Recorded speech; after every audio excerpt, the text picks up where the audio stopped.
respetan el inicio del alto el fuego. El Observatorio de los Derechos Humanos confirma el cese de hostilidad en el primer día. El alto al fuego fraguado por la comunidad internacional de Siria sigue siendo respetado este martes en su primera jornada de vigencia, según los informes sobre el terreno de la ONG Observatorio Sirio para los Derechos Humanos. Desde el atardecer del lunes, cuando comenzó el cese de hostilidades, apenas se han registrado incidentes en torno a Alepo.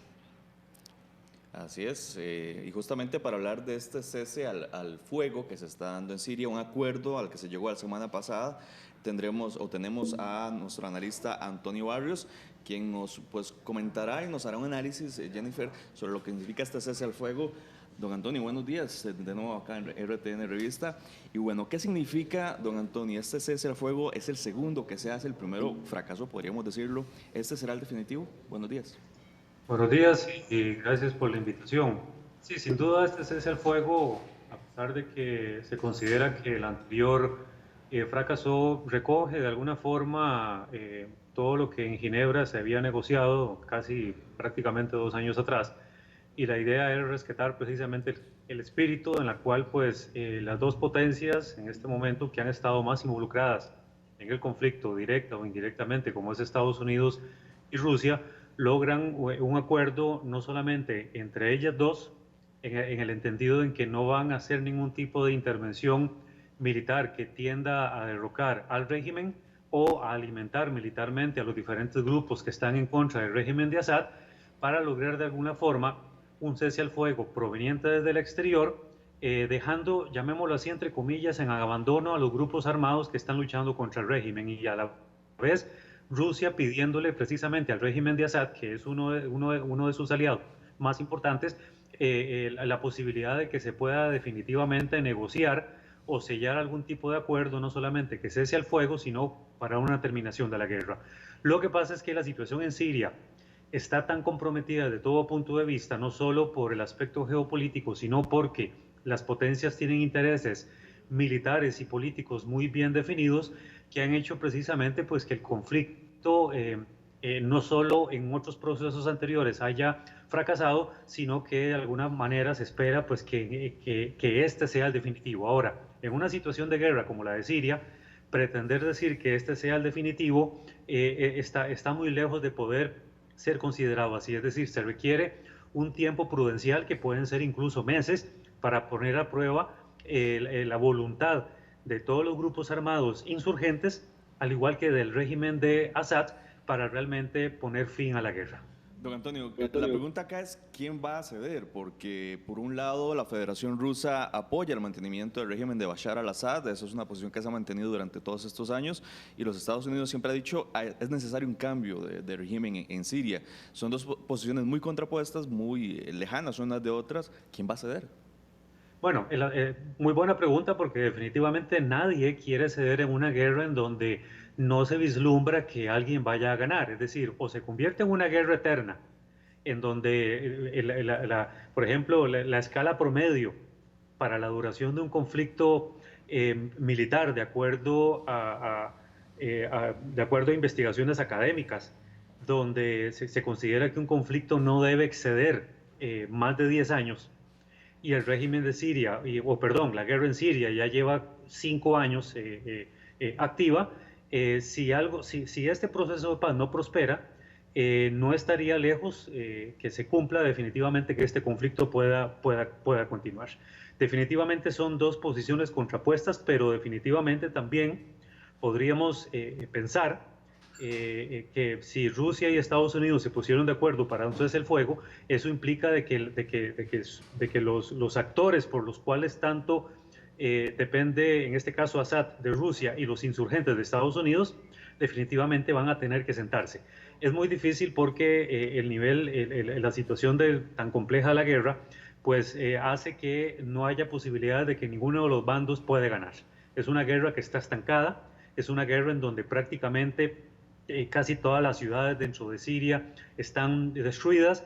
Es una guerra en donde definitivamente, más que poder pensar que se gana una ciudad o que se recupera un territorio, lo que simplemente se está recuperando son zonas prácticamente en ruinas, zonas totalmente desoladas prácticamente de gente, precisamente por la situación humanitaria de los refugiados que se han ido cientos de miles a países vecinos, es decir, no son solo cientos de miles, estamos hablando de millones de sirios, que son aproximadamente 5 millones los que ya se han ido en calidad de refugiados a diferentes países vecinos y consecuentemente pues precisamente a Europa. Entonces, más bien lo que habría que preguntarse acá es más allá de lo que puede ocurrir en este momento, es qué va a pasar en la Siria posconflicto, en caso de que este cese el fuego realmente termine. ¿Qué va a pasar con el régimen de Assad? ¿Assad va a ceder el poder o va a seguirse aferrando? Porque en el tanto en que eso ocurra, más allá de intereses que las potencias puedan tener con este cese al fuego o una continuación del conflicto, es precisamente qué va a pasar también con los insurgentes. ¿Van a deponer las armas después de tantos años de lucha? ¿Van a permitir que el régimen de Assad continúe? Y entonces esto tiene una situación de intereses muy internos, muy propios, que dieron origen precisamente al conflicto, e intereses de potencias que se han involucrado directamente en el mismo. Bueno, y es que justamente, don Antonio, a pesar de que ya se confirma que se ha dado el cese, todavía hay algunos ataques en Alepo específicamente, además de lo que usted menciona, ¿verdad? De qué va a pasar después con el régimen, qué va a pasar también con la recuperación de la población como tal, de Siria como tal, ¿verdad? Son muchísimas las personas afectadas, las personas que han huido también. Y las personas muertas, 300.000 personas ya han fallecido y 5 millones, como usted lo decía, desplazados. Eso es como que si toda Costa Rica se fuera del territorio nacional. Claro, bueno, es compleja porque toda etapa posconflicto en un país, en caso de que este proceso prospere, y por el nivel de violencia con que se ha llevado a cabo esta guerra, no solo contra la población civil o contra diferentes minorías religiosas, sino también contra lo que ha sido toda la infraestructura de las ciudades más importantes de Siria. La recuperación de este país, cuando sea que esta guerra se vislumbre que pueda terminar, va a durar prácticamente 2 generaciones, es decir, significa reconstruir ciudades enteras destruidas por la guerra. Y muchas veces en estas etapas post-conflicto, a pesar de que los países involucrados directamente, es decir, potencias foráneas, o otro tipo de países que quieran ayudar a través de la cooperación internacional, nadie lo va a hacer si de veras no va a haber una garantía plena de una terminación del conflicto. Porque nadie va a dar cooperación para la reconstrucción de Siria para que luego los conflictos se reanuden. Y eso también tiene que ver mucho con la postura de cada uno de los grupos armados dentro de Siria, de cuánto están dispuestos a ceder. Ya no solamente el régimen de Assad, sino los grupos armados, que definitivamente son muchos y todos con un objetivo militar, político y religioso muy diferente. Y eso hace precisamente que todo el reto de este proceso en una posible etapa post-conflicto definitivamente pues sea todo un reto para la comunidad internacional. ¿Cuánto tiempo tendría que pasar para que ingrese la ayuda o qué señales debe de cumplirse para que pues ingrese la reconstrucción de Siria? Mire, esto de tiempos es muy relativo. No me atrevería a decir que dentro de un mes o 6 meses o un año.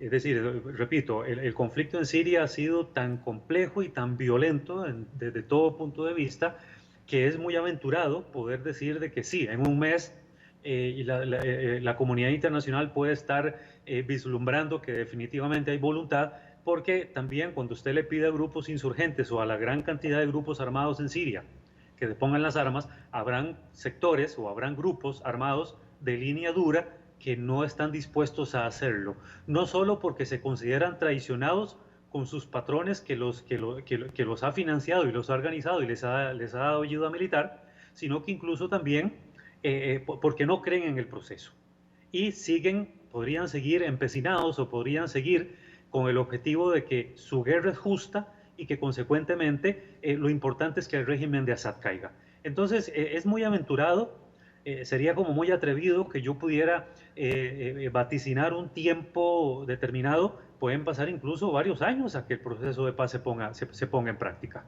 Y a pesar de que los grupos armados puedan llegar a una firma, hay que ver cuántos están dispuestos a la firma. Es decir, este cese al fuego no es ninguna firma, es simplemente ir creando las condiciones iniciales para ver cuándo es posible la anuencia de todos estos grupos a dialogar, no solo entre sí, entre todos los grupos armados, repito, porque todos son diferentes política e ideológicamente hablando, sino cuántos de estos también están dispuestos a hablar con el régimen de Assad bajo el patrocinio de la comunidad internacional, bajo el patrocinio de la ONU, para hacer posible la paz. Le agradecemos muchísimo a Antonio Barrios, analista internacional. Hacemos nuestra primera pausa.